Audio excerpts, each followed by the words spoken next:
नमस्कार दोस्तों, एक बार फिर से स्वागत है आपका मेरे यूट्यूब चैनल पर। दोस्तों, जो आज की वीडियो है वह मैं लेकर आया हूँ संगीत रत्नाकर पर। दोस्तों, संगीत रत्नाकर के रचयिता पंडित शारंगदेव जी हैं। शारंगदेव जी का जन्म 1210 ईस्वी के आसपास का माना जाता है और कहा जाता है कि उनके पूर्वज कश्मीर से आकर दक्षिण भारत में बसे।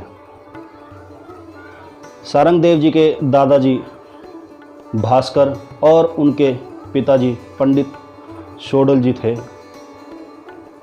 और कहा जाता है कि पंडित शारंगदेव जी की संगीत रत्नाकर उत्तर भारत और दक्षिण भारत दोनों के ही संगीत का ज्ञान रखती है, या जो ज्ञान है उसका वर्णन उसमें किया गया है। संगीत रत्नाकर 13वीं शताब्दी का श्रेष्ठतम ग्रंथ माना जाता है। पंडित शारंगदेव जी देवगिरी के यादव वंशीय राजा के दरबारी संगीतज्ञ थे। दोस्तों, संगीत रत्नाकर पर मुख्य रूप से 7 टीकाएँ लिखी गई हैं, परंतु हमारे पास संस्कृत की 2 टीकाएँ ही उपलब्ध है। एक है सिंह भूपाल की संगीत सुधाकर और कल्लीनाथ की कलानिधि। संगीत सुधाकर का समय 14वीं शताब्दी माना जाता है और कलानिधि का 1446 से 1465 के बीच का। दोस्तों, संगीत रत्नाकर को सप्ताध्यायी के नाम से भी जाना जाता है, क्योंकि इसमें 7 अध्यायों में संगीत का वर्णन किया गया है। पहला जो अध्याय है वह है स्वराध्याय, दूसरा अध्याय है राग विवेकाध्याय, तीसरा अध्याय है प्रकीर्ण अध्याय, चौथा अध्याय है प्रबंध अध्याय, 5वां अध्याय है ताल अध्याय और 6ठा अध्याय जो है वो है वाद्य अध्याय, 7वां और अंतिम अध्याय है नर्तन अध्याय। दोस्तों, ये तो अभी मैंने आपको संगीत रत्नाकर में दिए गए अध्यायों के बारे में बताया है। ज़्यादा और बेहतर जानकारी के लिए वीडियो को अंत तक अवश्य देखें। अगर आप बीच में से कहीं से भी वीडियो को स्किप करेंगे तो आप मेरे द्वारा दी गई जानकारी को अच्छे तरीके से नहीं समझ पाएंगे। इसकी विस्तृत जानकारी के लिए हम स्लाइड की तरफ बढ़ते हैं, तो आइए देखते हैं। शारंगदेव कृत संगीत रत्नाकर। प्रथम अध्याय स्वराध्याय। इस अध्याय को पंडित शारंगदेव जी ने 8 प्रकरणों में बांटा है, जो इस प्रकार है। नंबर 1 पदार्थ संग्रह, नंबर 2 पिंडोत्पत्ति, नंबर 3 नाद, स्थान, श्रुति, स्वर, कुल देवता, ऋषि, नंबर 4 ग्राम, मूर्छना, क्रम, तान, नंबर 5 साधारण, नंबर 6 वर्ण अलंकार, नंबर 7 जाति, नंबर 8 गीति। अतः नामों द्वारा ही विदित हो जाता है कि इस अध्याय में नाद का स्वरूप, उसकी जाति, भेद, सारना चतुष्टि, ग्राम, मूर्छना, तान, वर्ण, स्वर, अलंकार व गीतियाँ इत्यादि के बारे में वर्णन किया गया है। आगे हम दोस्तों देखते हैं कि इस अध्याय में और क्या क्या डिटेल में बताया गया है।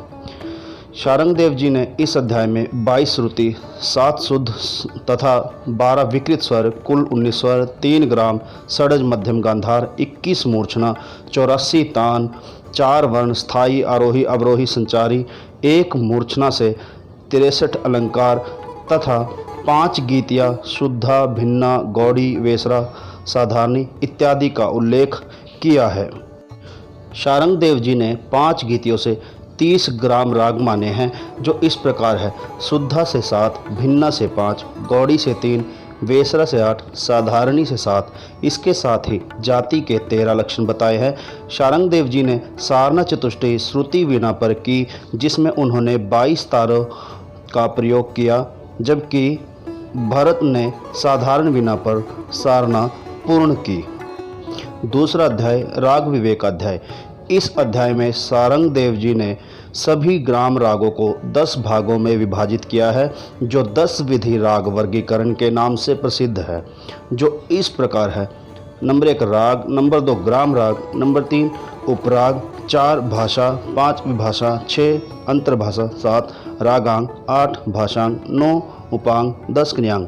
इन्होंने देसी राग तथा उनके नामों का भी उल्लेख इस अध्याय में किया है और रागों के 17 लक्षण बताए हैं। तीसरा अध्याय प्रकीर्ण अध्याय। इस अध्याय में शारंग देव जी ने गायक वादक के गुण दोष का वर्णन किया है। इन्होंने गायक के 22 गुण तथा 24 दोष का वर्णन किया है। इसके साथ ही वाग्यकार के 28 गुण बताए हैं। वाग्यकार का शाब्दिक अर्थ है वाग अर्थात पद रचना और गेय अर्थात स्वर रचना। पद व स्वर रचना का ज्ञान रखने वाले को ही वाग्यकार कहते हैं। चौथा अध्याय प्रबंध अध्याय। इस अध्याय में गान के 2 प्रकार निबद्ध और अनिबद्ध बताए गए हैं। निबद्ध में प्रबंध वस्तु व रूपक तथा अनिबद्ध में आलाप गान आता है। प्रबंध के बारे में इसकी 4 धातु उद्ग्राह, मेलापक, ध्रुव तथा अभोग, 6 अंग, स्वर, विरुद्ध, पद, तेनक, पाठ, ताल तथा 3 प्रकार सूढ़, आलिक्रम तथा विपरीर्ण के विषय में बताया है। 5वां अध्याय ताल अध्याय। इस अध्याय में देसी व मार्गी तालों का वर्णन मिलता है। देसी संगीत के साथ बजने वाली तालों को देसी ताल व मार्गी संगीत के साथ बजने वाली तालों को मार्गी ताल कहते हैं। इन्होंने 120 देसी तालों का वर्णन किया है, परंतु उनके गायन वादन के साथ प्रयोग की विधि नहीं बताई है। 6ठा अध्याय वाद्य अध्याय। इस अध्याय में वाद्यों का 4 भागों में वर्गीकरण किया गया है। तत्वाद, तार वाले वाद्यों को तत्वाद कहा जाता है। अवनदवाद, चमड़े या खाल से मंडे हुए वाद जो ताल देने के लिए प्रयुक्त होते हैं। सुशीर वाद्य, वायु के द्वारा या फूंक से बजने वाले वाद्यों को सुशीर वाद्य कहते हैं। घन वाद्य, ठोस लकड़ी या धातु या मिट्टी से निर्मित ताल वाद्यों को घन वाद्य कहते हैं। मैंने उस समय में प्रचलित वाद्यों के नाम आपको यहाँ पर दे दिए हैं। आप वीडियो को पॉज करके अपनी आवश्यकता अनुसार इन वाद्यों को अपनी डायरी या कॉपी में उतार सकते हैं। 7वां और अंतिम अध्याय नर्तन अध्याय। इस अध्याय में नृत्य और नाट्य संबंधी वर्णन प्राप्त होता है। शरीर के अंगों व अभिनय आदि का वर्णन नर्तन अध्याय का वर्ण्य विषय है। तो दोस्तों, आज आपको मेरी वीडियो कैसी लगी कमेंट बॉक्स में लिखकर ज़रूर बताना और मेरी वीडियो को लाइक, सब्सक्राइब और शेयर अवश्य करें। और हाँ दोस्तों, बेल आइकन ज़रूर दबाएं ताकि मेरी आने वाली वीडियो की नोटिफिकेशन आपके मोबाइल पर आ सके। तो मिलते हैं अगली बार।